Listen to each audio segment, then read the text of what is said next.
The Dental Download podcast is your source for insight into dental school, conversations with dentists, specialists, and leaders in the industry. With new episodes every Monday morning, I'm your host, Hayley Schultz. Let's get into this week's episode. Hello everyone, happy Monday, and welcome back to another episode of the Dental Download podcast.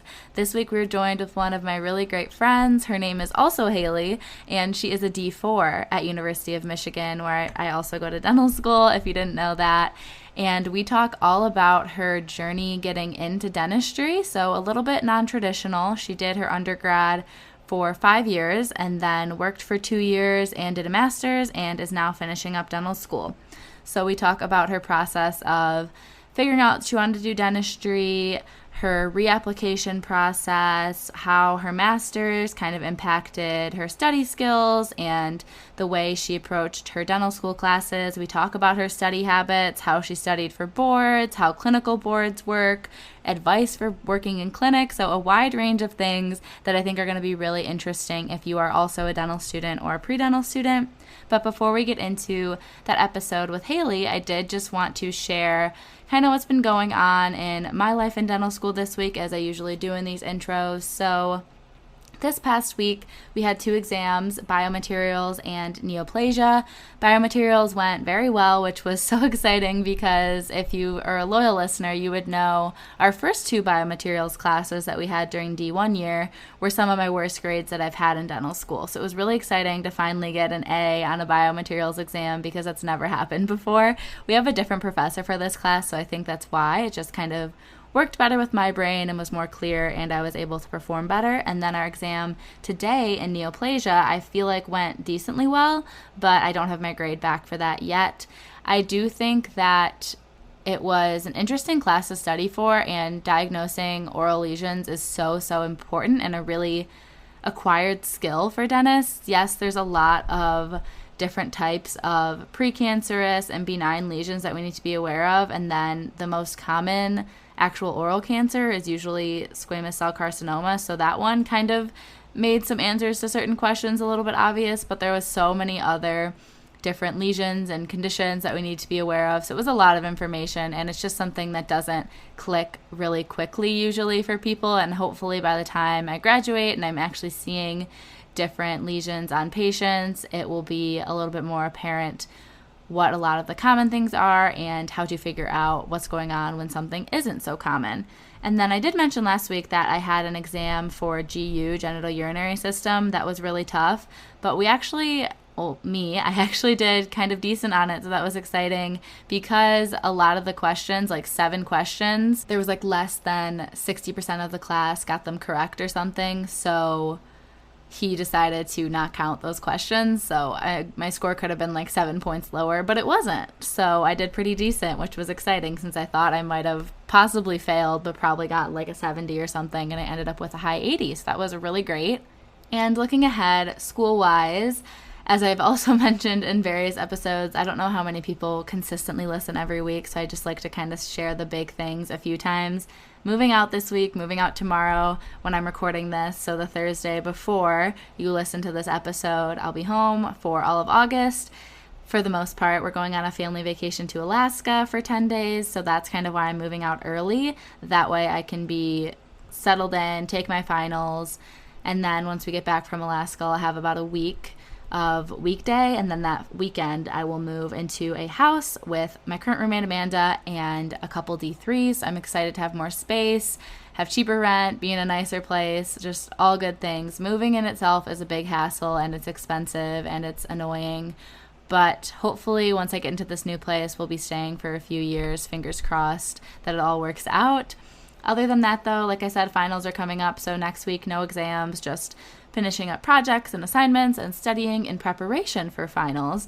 I'll let you know what's coming up with the podcast though really quick, and then we'll get into the episode with Hayley. But next week is going to be another author speaking to us, but he's specifically from like a dental consulting group pretty much. They kind of help you transform your practice and talk about how to improve your profitability. So that episode is with Sean Crabtree. That'll be next week, called Dental Profits. And then the following week will be just a solo one with me recapping this summer term, and I'll do a Q&A. So make sure you're all following the Instagram at Dental Download Podcast and submit questions that you want me to answer in that episode.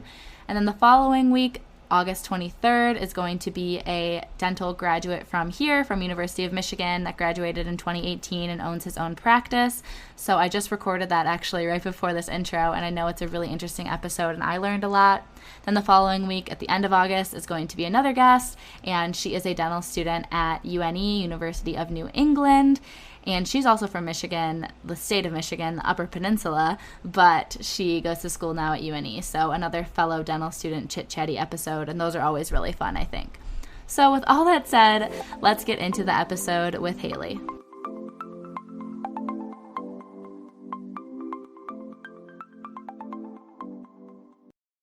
Want to make a podcast? Spotify's got a platform that lets you make one super easily and then distribute it everywhere and even earn money, all in one place for free. It's called Spotify for Podcasters. Here's how it works. Spotify for Podcasters lets you record and edit podcasts right away from your phone or computer, so no matter what your setup is like, you can start creating today. Then you can distribute your podcast to Spotify, but also everywhere else podcasts are heard. Video podcasts are also available, and you can earn money in a variety of ways, including ads and podcast subscriptions. Did I mention it is totally free, no catch? I've been using Spotify for Podcasters since the very beginning of my show, and now we're nearing our 200th episode. So I can definitely say it's an easy platform, and I've really loved using it. So be sure to download the Spotify for Podcasters app or go to www.spotify.com/podcasters to get started. All right, hi everyone. So we have another guest today. It's actually one of my friends from school. Her name's Hayley. I'll let her introduce herself a little bit, just what year she is, kind of what she did for undergrad and everything. Hey guys, I'm Hayley, spelled a little differently than the other Hayley. I am a D4 at University of Michigan right now, and I had a little bit of a non-traditional path to dental school. I majored in package engineering at Michigan State University. Ended up doing 5 years because I took time off to do internships. And basically, when it came to my senior year of undergrad, the only offer for dental school that I had was a waitlist spot at Detroit Mercy. So I kind of, was figuring out what I wanted to do with the rest of my life, and realized that I should probably get a job in something that my major was in. So I got a job up in northern Michigan, and just kind of, made the decision that dentistry wasn't going to work out for me and that I needed to stick with packaging. Oddly enough, 3 months later, it was a Monday in August, I got a phone call from Dr. Jeffers at Detroit Mercy, letting me know that I was next on the wait list and their classes started that day at noon and that they would love to have me. And looking back at the moment, everything happens for a reason, but I would have loved to take the opportunity. But I told Dr. Jeffers that, I have a job, I have a life here, and I respectfully declined. And then basically a year later, I helped a friend apply to dental school, and I realized that I wasn't ready to give up on that dream yet. So I started studying for the DAT again because my scores expired, and started looking into ways to get back into school, kind of what I needed to do to get on the right path to dentistry again. Awesome. So that was a really good intro to a lot of the stuff we'll talk about today. I guess specifically we can start kind of in a chronological order for you, figuring everything out. So you applied to dental school during your 5th year of undergrad for the first time? Okay. Yep, like summer before going into my 5th year of undergrad. Okay. And when did you take the DAT for the first time? December of 2012. Okay. So that would have been like junior year, like Christmas time, basically. Okay, so like 6 months before you applied, kind of. No, like a full year. Oh, a full year. Okay. I think. Oh, yeah. Okay. But so that would be probably why, like you said, the following summer after you applied, you were going to apply again and your scores were expired. Yeah, and I wasn't, I didn't realize until August that I wanted to apply again. And at that point, it's kind of, I want to get my stuff in before August. So I basically worked with Dr. Jeffers and he kind of recommended some stuff. And so I didn't end up applying that cycle. I waited until the following year and applied in 2017. Okay.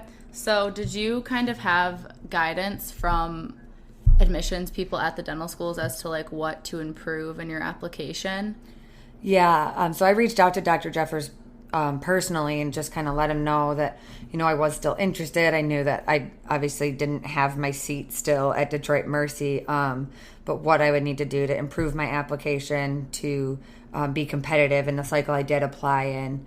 And his biggest pieces of advice were taking the DAT and raising my score a few points, not necessarily because of what my score was, but just to show that I could do better if I studied harder.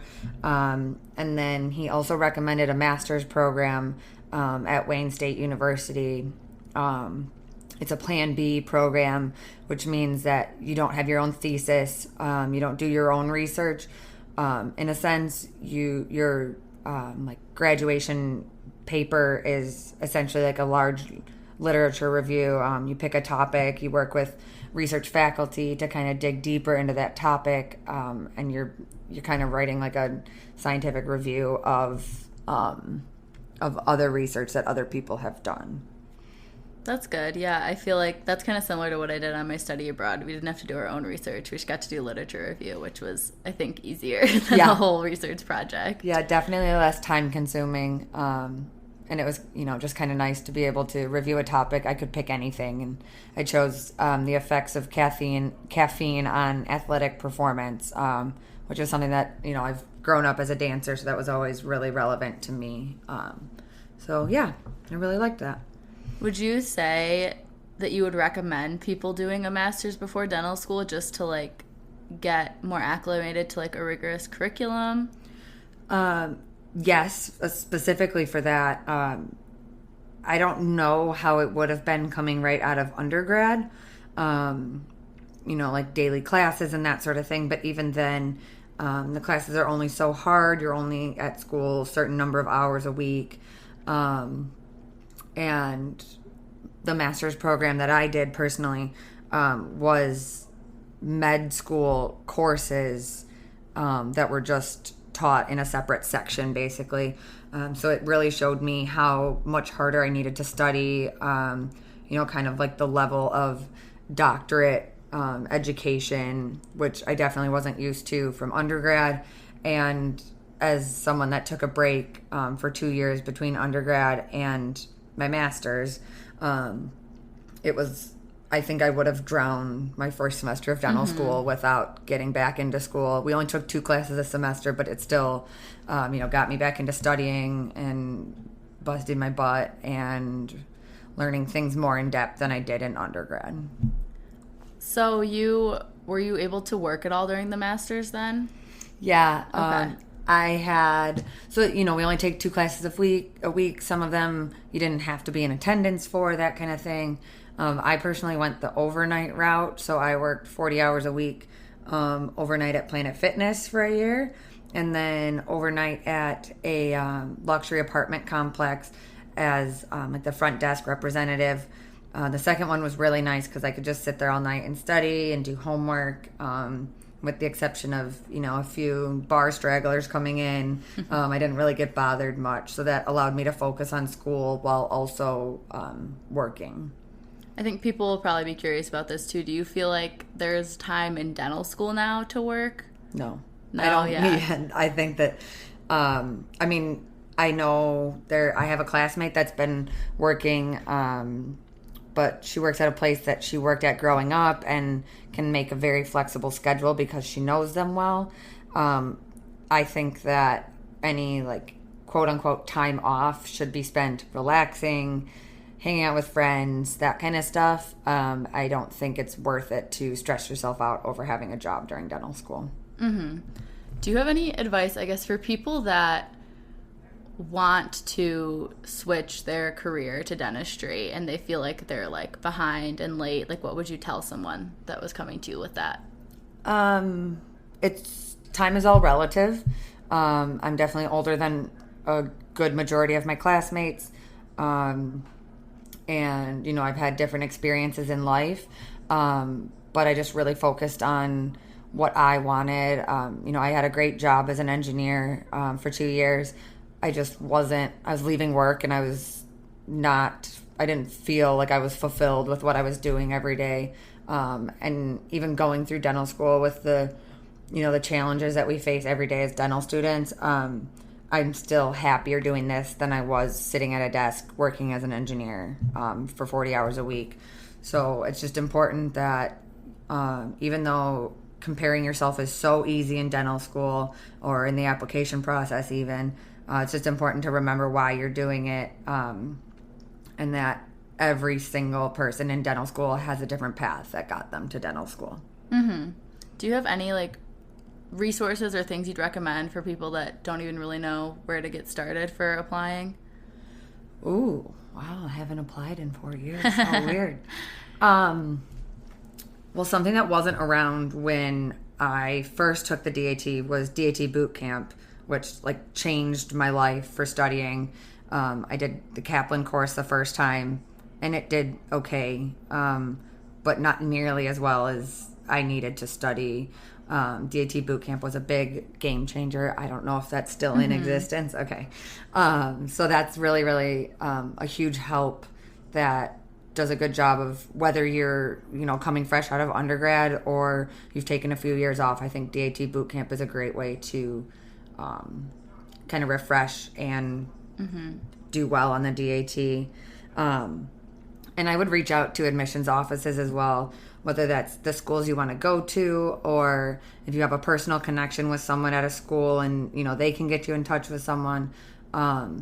You really don't know what they could be looking for until you ask. And the worst they could say is, we aren't going to give you an answer, or maybe they'll ignore you. But like, I just reached out to admissions at Detroit Mercy and I was like, hey, I want to give this another go. What do I need to do? Like, how do I need to make changes so that I'm competitive? And luckily, you know, Dr. Jeffers laid it all out for me in like a 2-year plan, which was great. And it really, you know, he had obviously referred people to this program before. So if you're in the area at Wayne State, the Basic Medical Sciences program, it's basically developed for med and dent students that can't or haven't gotten into dental school and have a non-traditional past. Like I said, like coming off of 2 years of working or something like that. So, you know, I figured the first application, I got one waitlist position at Detroit Mercy, and the second time I applied, I had 8 offers, 8 interviews and 8 offers. So it makes a big difference. And I think the more you search into it, the more you show schools that you care, the more likely they are to help and really kind of give you what you need to set yourself apart from the rest of the applicant pool. Yeah, and definitely like what you said, that like the admissions will talk to you, like the admissions staff. Like people think that they won't, but if you introduce yourself and talk to them, like they'll give you their opinions and like the things they look for most and stuff like that. Yeah. Yeah. Just remember, like, something that I had to convince myself of is that you're not the only one. You're not the first one. You know, they have had these questions, you know, for years now. They likely have a standard answer, something that they know works, that they look for. But that's what admission staffs are there for, is to help with admissions. And it seems kind of intimidating, but if there's one thing I've learned in the last 30 years, it's that the worst that can happen is you get ignored. And the best that can happen is kind of limitless. That's a very good attitude to have. You said you applied to 8 programs your second time around? Yep. Okay, so you weren't limiting that you had to stay in Michigan at the time? Correct. Okay. Yeah, I was at the point, you know, I had quit my job started my master's, and I was kind of at the point I didn't have a house, I didn't have a family. I had my family, but I hadn't started a family. And so I just kind of used it as an opportunity to explore what was out there. The cool thing about dental school is that if you go somewhere else, it's 4 years. If you hate it, you're still going to get through dental school with the people around you. You guys spend so much time together. You spend so much time at school that, even if you don't love the area or the place you're living, it's still very easy to get through it. And at the end of 4 years, you can always move. It's kind of like a timeline or a set expiration date or something that that you can make a change. So I just kind of approached it that way. But when I got into my state school, that is a very, very highly ranked dental school, I couldn't say no. Mm-hmm. Are there any particular things that you were enticed with about U of M, mainly tuition or other things? Tuition for sure. I honestly felt really comfortable on my interview day. Michigan does a multiple mini interview format where you meet with or talk to several different people and about different topics. Some of them are theoretical patient situations. Some of them are talking about yourself. And I felt really comfortable doing that the whole day. I didn't feel like I was being interviewed. I felt like they were getting to know me. And I really liked that. And it made me feel like, if that's how the interview process is, then more people at the school have to be like that. And I didn't want to go to a program that was, trying to make me feel nervous in an interview or trying to trip me up or something like that. So definitely just feeling comfortable in the interview and during the tour and stuff. It's a good sign that it's somewhere that you'll fit in. Mm-hmm. I thought the interview was really fun too, because like you said, it's not traditional format, so it doesn't seem like they're grilling you. It seems like they just want to get to know how you think through things, how you problem solve and everything, and I thought it was very fun. Yeah, I definitely agree.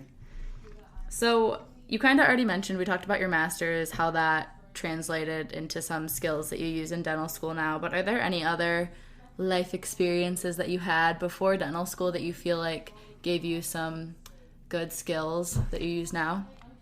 Yeah, so it's definitely not like, I'm not saying go out and get a job for 2 years and then do a master's and then go to dental school, because it's a long path and I'm in my 13th year of college and it's exhausting and expensive. But if you are someone that's working in a professional position or even, a part-time position or something like that, just learning how to work well with others, even if they are people that you might not see eye to eye with, might not always get along with, figuring out ways to work with them, work around them, work as a team. All of that stuff is so important for dental school. Communicating with others. I spent a lot of time as the youngest person in the company that I was working for. And so I always made my emails more professional than they needed to be. And now I'm really thankful for that, because I'm not sending an email to, esteemed faculty that sounds like a text message, unless there's someone that you develop a good relationship with, because there are faculty like that at Michigan. But just knowing how to, appropriately communicate with some of the best in the biz, essentially. Mm-hmm. And for people that don't have the pleasure of knowing Hayley in person, she's like the most involved student ever. She's in like every student org and has leadership and everything. Could you talk about some of the things you're involved in and like some of your favorite aspects of the different groups? Yeah. So D1 year, I was like super focused on studying, did well, glad I did it, but I didn't get involved in anything. Like I ignored emails that came in about this event or that event. And D2 year, I was like, okay, I need to do some more. That stuff sounds like fun. So in a span of a year, I said yes to, I think, everything that came across my plate, which resulted in me being the Grand Master or President of Delta Sigma Delta, our dental fraternity. I also started a chapter of Academy of General Dentistry here at U of M. I think like 80% of schools have one, and we didn't. So I was the founder of that and currently the president of that. I'm also the health and wellness chair and co-chair of a 5K fundraiser we do every year for ASDA. I am the secretary for ASDA district board. I am also the professional development chair for American Association of Women Dentists. I think I'm missing something, but that's okay. Moral of the story is I really it helped me meet people. I get so many good interactions with faculty from being so involved in these programs, whether that's faculty here or guest faculty. I've done a lot of cool trips, a lot of cool conferences. Most recently in Austin, Texas, this past June for Academy of General Dentistry, and just kind of, networking and seeing the latest and greatest technologies that are out there. It's really helped me to expand my, like I said, my network and my knowledge of dentistry as a whole. And it's cool because you can customize that kind of stuff. If there's CE courses, you can pick what you want to learn more about, or if there's presentations, you pick which ones you want to go to. So I think it's just really helped me get the most out of my 4 years of dental school, and also fostered a lot of good relationships moving forward as I try to find a job. Mm-hmm. And I'm trying to think of questions that I feel like people would have for a D4 sitting in front of them. I guess people always ask about studying and study habits and everything. Could you talk, I guess first we'll talk about how you generally studied for exams and stuff, and then we can talk about boards secondly. So first, what was your general studying for a systems class or something like that? So I kind of went through a transition period in dental school.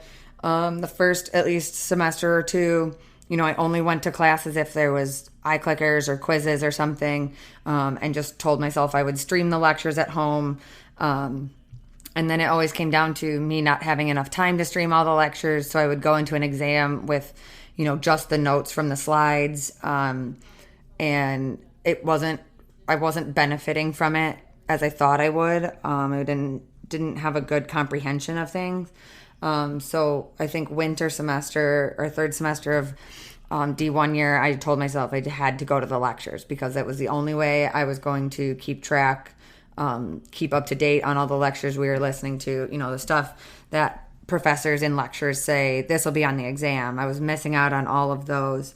So I really focused on going to lectures, taking notes during lectures, and then just using the streamed lectures as backup if there was something I didn't understand. But for the most part, it really helped my studying because I wasn't doing double duty then after school. I was just going to school during the day, and then I could review that stuff at night.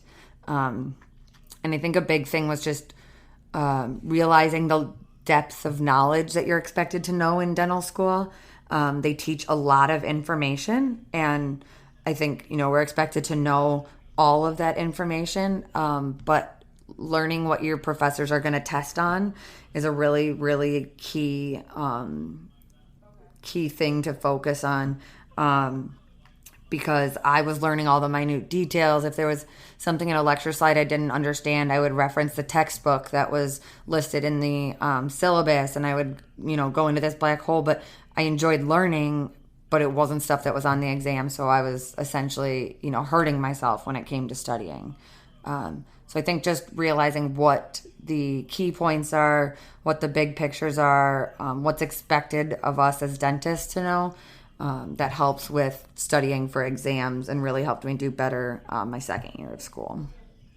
And I think one thing we've talked about before is people can get really stressed out about the actual written lecture-based classes, but throughout dental school you have a lot of credits coming from clinical components as well. And when we talked about that made me a little more reassured, and probably people listening, that your grades can kind of improve as you get closer to graduation if you're really diligent about your clinical requirements. Yeah, and it's awesome. It goes hand in hand. If you want to be a clinical dentist and your last 2 years of school, I think more than half of our credits this semester and every semester forward are clinical credits, and there's different components of that, including patient management and grades for specialties within clinic, and honestly how you carry yourself, how you communicate, how professional you are in clinic.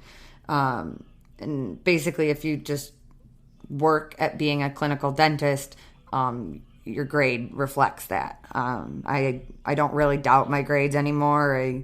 And luckily, this is our last semester of classes, so I only have 2 final exams left. But I've just been really focusing on clinic since we started over a year ago, and it's paid off for sure. So I guess on the topic of clinic, do you have any advice for students that are just about to get started in clinic? Don't compare yourself. It's impossible to do. It's impossible not to do, but you have to find a way to separate what you're seeing and hearing from your classmates and what you're doing on your own.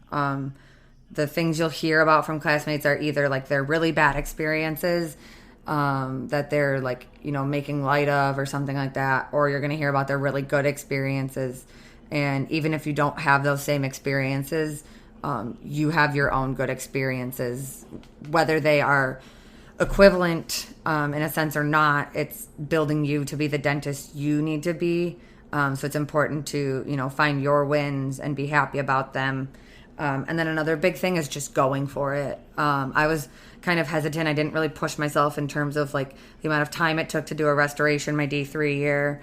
And I kind of somehow avoided a little bit, patients that had complex pros treatment coming up or something like that, just because I was nervous and didn't know how to do it. And then this past 2 semesters, I've just realized that this is what I'm paying for, and there's faculty to help me. And this is the time to push myself, to learn, to make mistakes. And believe me, I've made them. But I'm happier now. I go into every appointment knowing that I know enough to get me through the appointment. I might not know how to do what I'm doing, but I know enough to learn or to figure out what I'm doing. And I feel like you have really strong relationships with a handful of faculty, and then you consistently work with them because you know who you want to practice like. Do you feel like those relationships formed organically just by trying out different faculty your first year, or did you kind of have to seek out and find out who you work best with?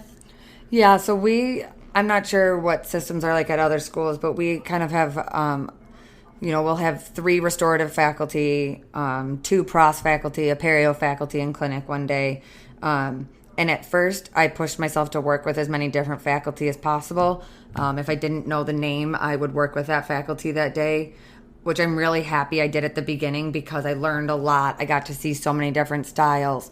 But then as it got into more into my D3 year, and now especially my D4 year, like Hayley was saying, there's faculty that I really agree with what they're treatment planning, what they're finding, how they're approaching things, how they're treating the patient, and not to say somebody else's way is wrong.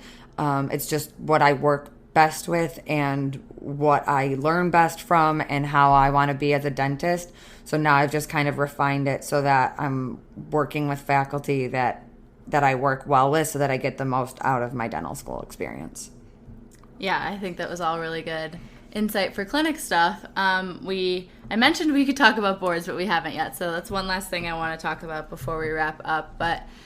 So can you talk about your boards experience? I know upcoming people will have integrated, so yours was different, but I think it'd still be useful to just kind of explain how it all works. Yeah.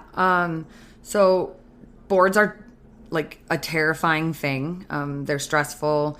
You'll hear so many different opinions from so many different people that, this exam was really hard. Sorry, this board exam, integrated. I've heard it's really easy. I took part 1 and part 2, which I don't regret one bit, even though I've heard everyone talk about how much easier relatively integrated is. But I think it's most important to just set time aside. If you're going to, my first part we were allowed to sign up as of January, and I took the first week of February. So the first 4 weeks of the semester, I really didn't do anything extra in clinic. I didn't do anything extra in terms of assisting or, working with other classmates and stuff. I did the bare minimum. and studied every minute of every single day for 4 weeks, and just got it out of the way. And kind of similar for part 2 as well. It's a little bit different of an exam. But again, I just did like 3 weeks of focused studying. I used patient appointments as like my break from studying. And I'm happy that I just dedicated, a few weeks, got it over with, instead of kind of drawing it out. Or, I know classmates that haven't taken part 2 or haven't taken integrated yet.